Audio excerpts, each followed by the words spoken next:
bis, la web-série ou web-documentaire qui vous raconte l'envers du décor de la création de notre startup, Teach Easy. Moi, je dis startup ou entreprise, choisissez le mot que vous voulez. Alors aujourd'hui, on va parler d'un sujet qui est assez important parce que ça se passe au tout début vraiment de la création d'une boîte, de la création d'un business. C'est comment trouver un associé et comment trouver surtout le bon associé. Moi, je vais vous parler de ma rencontre avec Sébastien qui va nous rejoindre dans l'épisode juste après.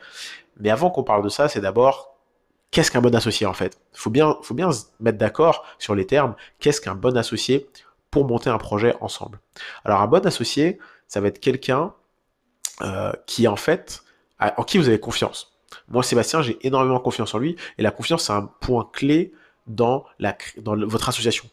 La confiance, c'est pas forcément quelque chose qui vient en connaissant quelqu'un depuis des années. Il y a des gens qu'on connaît depuis des années, dans lesquels on n'a pas confiance, et d'autres qu'on connaît peut-être depuis une heure, en qui on sait qu'on peut avoir à peu près confiance. Donc, le point clé de tout ça, c'est de se dire que la personne à qui vous associez, c'est pas grave si vous ne la connaissez pas depuis des années, mais il faut quand même la connaître un minimum, de par soit des recommandations, de par au moins quelques petits projets ensemble. Sébastien et moi, on a fait des petits projets ensemble avant de se lancer sur un vrai projet d'entreprise, et c'est ce qui a fait que j'ai su que j'avais confiance en lui. Mais surtout, on a été tous les deux salariés de la même boîte à une période clé de notre vie. Donc ça fait qu'on s'est connus. Donc quand vous choisissez un associé, soyez sûr que vous pouvez avoir confiance en lui.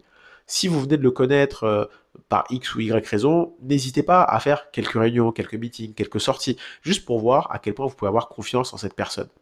Un associé, c'est comme, en fait, quand vous créez une boîte, la boîte devient comme un peu votre enfant, comme votre femme ou votre mari. Si vous n'avez pas confiance en cette personne, c'est compliqué. En fait, c'est très compliqué. Voyez-le même comme votre enfant. Est-ce que vous pourriez confier votre enfant à votre associé? Si vous pouvez confier votre enfant à votre associé, si vous pouvez confier votre carte bancaire à votre associé, c'est que c'est un bon associé. Pourquoi? Parce que ça veut dire que vous avez confiance en lui. Peut-être pas confiance en ses aptitudes, pardon, à s'occuper de votre enfant, mais au moins en sa confiance en lui, parce que votre entreprise, c'est comme votre enfant, vous allez lui confier. Deuxième point, pour trouver un bon associé, en fait, il faut avoir des compétences, je dirais, complémentaires. C'est pas complémentaire le terme que je veux dire, mais je trouve pas d'autres mots, donc on va dire complémentaire. Moi, je suis quelqu'un d'assez fougueux, d'assez impulsif, et à l'inverse, Sébastien, c'est quelqu'un d'assez calme, quelqu'un d'assez méthodique, et du coup, on se complète plutôt pas mal, parce qu'on va avoir des visions assez différentes sur la façon de travailler, et ce qui fait que ces visions différentes ne veut pas pour autant nous séparer, en fait. Ça va juste pouvoir apporter du calme à l'un ou à l'autre. Moi, je vais pouvoir un peu chauffer Sébastien sur des choses où il est un peu plus frileux, et lui va pouvoir me calmer un peu plus sur des choses où j'y vais un peu trop à la va-vite. Donc c'est ça qui est assez intéressant. C'est vraiment avoir des compétences ou entre guillemets des choses assez complémentaires. Même après dans les compétences techniques, c'est pas grave si vous êtes tous les deux du même poste. En vrai, il y a des gens qui se disent ah mais c'est pas bien, moi je suis développeur, je veux trouver un designer, ou moi je suis marketeur, je veux trouver un développeur. C'est pas grave si vous êtes deux développeurs. En soi, c'est pas le problème. Le tout c'est que vous soyez pas la même personne. Si vous êtes exactement le même type de personne, là c'est dangereux parce que vous allez avoir exactement la même façon de faire les choses et du coup il y aura pas d'outsider, vous serez un peu trop dans votre cocon et surtout il y aura pas de valeur ajoutée en fait par rapport au travail de l'un et de l'autre. Troisième point, c'est qu'il faut être débrouillard. Il faut que votre associé soit débrouillard, il faut que vous aussi soyez débrouillard, pardon, parce que quand vous créez une boîte, en fait, au tout début, vous n'avez pas de salariés. Au tout début, vous êtes un peu les seuls, sauf si vous avez du budget, que vous l'engagez tout de suite, pourquoi pas. Mais dans une création d'entreprise innovante, digitale, on n'a pas forcément les moyens tout de suite d'engager des gens. Et du coup, il faut en fait, de manière très simple, euh, toucher un peu à tous les postes. Et du coup, pour ça, il faut être débrouillard, il faut être sûr que son associé le soit aussi. Sinon, au bout d'un moment, il y a un déséquilibre dans les tâches et il y en a toujours un qui se sentira lésé par rapport à l'autre. Quatrième point, il faut avoir une personnalité.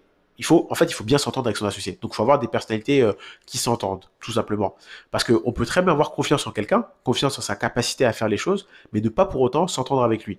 Et c'est très mauvais. Quand vous êtes que deux, ça peut aller à peu près.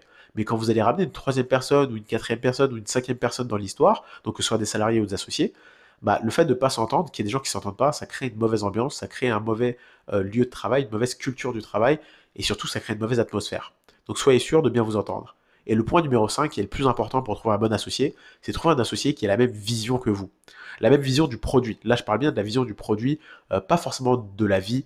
La vision de la vie, ça c'est encore autre chose. Ça va plus dans la personnalité. Bien évidemment que vous n'allez pas vous mettre avec quelqu'un qui a des idées totalement radicales auxquelles vous n'adhérez pas. Ça, c'est évident. Mais là, quand je parle de la vision, je parle de la vision de l'entreprise. Si vous n'avez pas la même vision de l'entreprise, si vous ne savez pas où vous allez tous les deux, le problème, c'est qu'au bout d'un moment, vous allez vous séparer au sein de l'aventure. C'est comme quand vous vous mettez en couple, si vous n'avez pas la même vision que votre partenaire, bah, au bout d'un moment, vous vous séparez parce que dès la base, les fondations n'étaient pas bonnes. Donc voilà, ça c'est vraiment tous les 5 critères qui font que vous avez un bon associé. Le sixième critère qui est important, mais c'est pas le voilà, c'est juste soyez d'accord sur les parts dès le début. Soyez d'accord. Nous avec Sébastien, on a fait 50-50, on s'est pas pris la tête parce que on s'est pas pris la tête de qui a plus de compétences que qui, parce que ça c'est un nid à embrouille. Il n'y a pas qui a plus de compétences que qui, il y a à la limite qui a mis plus d'argent que qui dans la boîte qui peut définir des parts qui sont pas égales. Mais à part ça, essayez de faire part égale, ou sinon, soyez tous satisfaits des parts que vous avez. Si vous faites 70-30, soyez sûr que celui qui a 30 est satisfait de ces 30% et que plus tard dans l'aventure, ils disent pas, en fait, je suis pas d'accord, j'étais pas d'accord, etc. Soyez clair sur ça. Là, on va accueillir Sébastien pour maintenant parler de comment nous on s'est rencontrés et surtout, bah, qu'est-ce qui a fait qu'on a voulu s'associer l'un avec l'autre. Et je vous dirai ensuite comment trouver les gens. Restez jusqu'à la fin, je vous en parle vers la fin. Bienvenue Sébastien. Merci. Alors Sébastien, comment on s'est rencontrés, toi et moi, pour dire un peu à nos auditeurs, pardon, où est-ce qu'on s'est rencontrés, en quelle année et où? Alors, on s'est rencontrés de mémoire en 2015. À l'époque, j'étais CTO d'une startup. Je cherchais un développeur front-end, donc quelqu'un qui allait être tout seul sur la partie front-end. Donc, il fallait quelqu'un de débrouillard, quelqu'un qui soit assez compétent sur cette partie-là pour être ce qu'on appelle dans le jargon lead. Et c'est comme ça que je t'ai rencontré. Hein. Je t'ai fait passer un entretien. J'étais avec un autre développeur à l'époque, et ça s'est bien passé. T'as fait le test technique, et du coup, bah voilà, t'es rentré dans l'aventure startup là où j'étais à ce moment-là. Exactement. Exactement. Et du coup, on est resté dans la startup en question à peu près 2 ans, de 2015 à mi-2017, je dirais, été 2017, où après on a quitté l'aventure tous les deux à un mois d'écart à peu près, parce que l'aventure s'arrêtait là. Moi, j'avais fait un peu le tour, et Sébastien, pareil pour d'autres raisons, etc. Du coup, Sébastien, qu'est-ce qui fait donc tous les deux, on a fait plein de petits projets par la suite. On a notamment lancé un petit projet qui s'appelle The Warm Up, qui était une plateforme pour les étudiants. C'était vraiment un petit projet que je faisais tout seul dans mon coin. Et j'ai demandé à Sébastien s'il voulait rejoindre, et il m'a dit bah carrément chaud. Et c'était vraiment juste un petit projet. C'était pas un projet d'entreprise, c'était juste un petit projet comme ça pour le kiff à côté, parce que j'adore faire ce genre de petits projets. Et Sébastien était pas encore, il faisait pas forcément ça. T'avais pas trop de petits projets dans ton coin.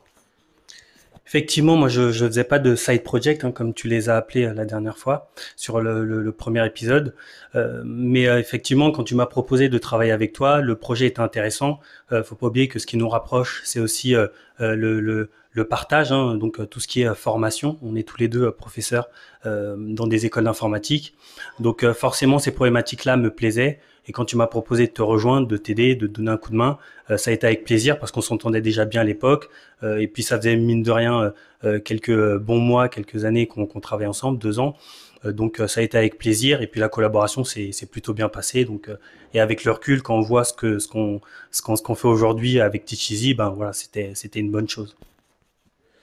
Du coup, toi qui as été CTO en plus, bon, ça c'est un peu notre rencontre, et du coup, bah, comme vous le voyez, c'est ce que je disais au début, on se connaissait, on a fait des petits projets, on s'est fait confiance assez rapidement, et on a un peu la même vision. On est tous les deux formateurs, on adore la formation, et en 2018, on a donc créé un organisme de formation professionnelle à deux. Et là, la question que j'ai envie de te poser, Sébastien, parce que c'est ce qui va le plus aider les gens pour savoir comment trouver en fait, un collaborateur, un associé, c'est toi, tu as été CTO chez Moutoum, donc la startup où on travaillait ensemble en tant que salarié. Comment ils ont fait pour te trouver? Comment ils ont fait pour te trouver toi en tant qu'associé? Et même toi, à cette époque-là, est-ce que tu recherchais des associés pour travailler dans une boîte ou quoi que ce soit? Alors effectivement, je sortais de 7 ans de CDI, donc j'étais dans une démarche de rentrer dans une start-up en tant qu'associé, et j'ai fait un événement en fait, donc quelque chose que j'ai peut-être dû voir sur Meetup ou dans une pub, qui s'appelait le hacking de l'hôtel de ville, et c'était un événement où des développeurs, des designers, des marketeurs se rencontraient.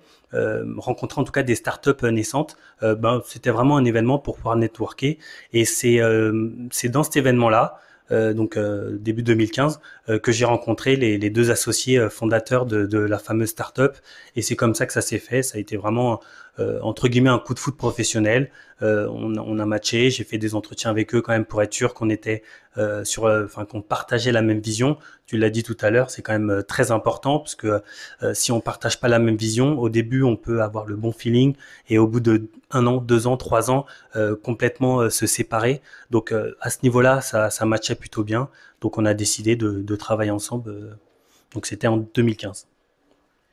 Et du coup, pour le projet qu'on fait ensemble, donc nous, on a évolué un peu notre projet. On l'a dit dans la vidéo précédente, dans l'épisode 1. Si vous n'avez pas vu l'épisode 1, cliquez. Je sais pas où je vais le mettre, à droite, à gauche, en bas, je sais pas, mais je vais le mettre. Allez voir l'épisode 1 où on explique un peu justement comment l'idée est née.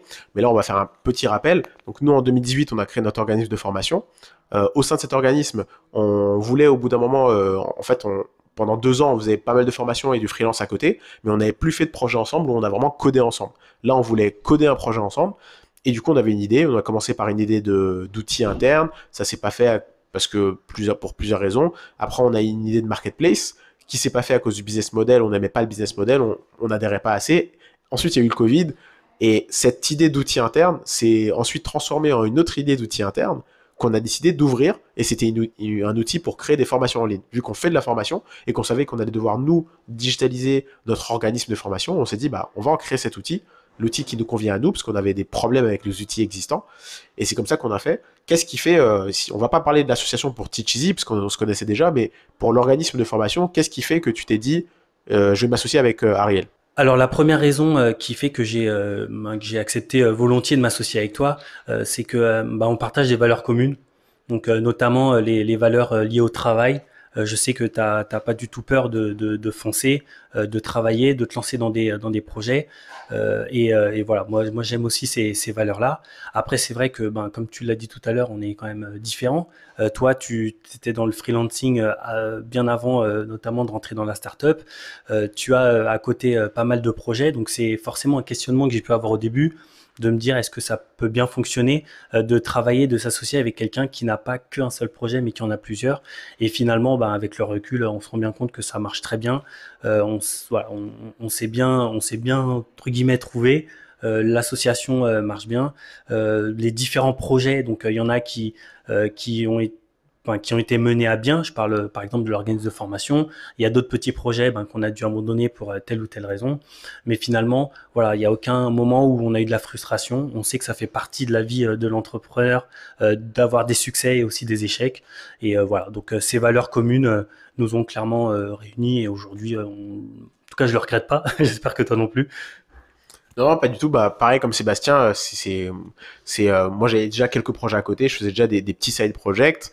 Et Sébastien, les valeurs qu'on avait ensemble, vraiment m'ont décidé en fait à m'associer avec lui parce que je me suis dit, il fait de la formation comme moi. Il s'était lancé en freelance d'ailleurs juste après Moutoum, après la startup où on bossait avant. Il s'était lancé en freelance et on était freelance tous les deux. On faisait la formation tous les deux. On adorait ça. On adorait le code, malgré que lui il ait évolué vers un poste de Scrum Master. Il avait toujours cette passion du code et moi j'adore les gens passionnés tout simplement. Et c'est ce qui fait que je savais que voilà. En plus c'est un père de famille respectable. Donc voilà, ça compte. C'est ça savoir aussi qu'on a quelqu'un d'un peu carré, c'est important. En tout cas, c'était important pour moi d'être avec quelqu'un qui soit pas trop comme moi. Je pourrais pas supporter de m'associer avec quelqu'un qui est beaucoup trop comme moi, parce que on serait tous les deux beaucoup trop dynamiques l'un pour l'autre, et ce serait embêtant. Donc voilà. Bah, je pense qu'on a fait un peu le tour. Et pour les parts, on l'a déjà dit tout à l'heure, mais nous pour les parts, on s'est pas pris la tête. On a vraiment dit c'est 50-50, indépendamment des compétences de chacun, parce que on sait qu'on va se donner tous les deux à 100% dans la boîte. Donc il faut pas se prendre la tête sur les parts. C'est pas la chose la plus importante. En tout cas, il faut être satisfait de ses parts. Moi, je suis très satisfait de mes 50. Et moi aussi, ça va. Donc voilà. Je pense que c'est tout. Déjà, cette vidéo a été un peu longue.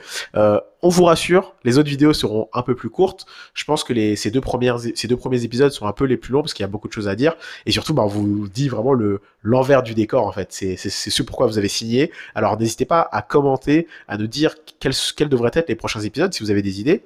Pour l'instant, on n'est pas encore dans le live, c'est-à-dire qu'on n'est pas encore dans le feu de l'action de ce qu'on fait, parce on vous dit un peu ce qui s'est passé avant, pendant le confinement, etc. etc. Et à partir peut-être du sixième ou septième épisode, on rentrera vraiment dans le dur de ce qu'on fait en live. On fera une petite visite des bureaux, on vous montrera certains événements auxquels on participe, mais je n'en dis pas plus. En tout cas, n'hésitez pas à liker, à commenter pour nous dire des choses que vous avez envie de dire, pour interagir avec nous, et surtout à partager, s'il vous plaît, cette vidéo à tous ceux que vous connaissez qui aimeraient entreprendre, que ce soit des étudiants, que ce soit des gens qui ont plus de 40 ans, il n'y a pas d'âge pour entreprendre. Le tout, c'est d'avoir des méthodes, de ne pas avoir peur. Et voilà. Partagez, abonnez-vous. À bientôt pour le troisième épisode de la web-série Les Coulisses. Ciao.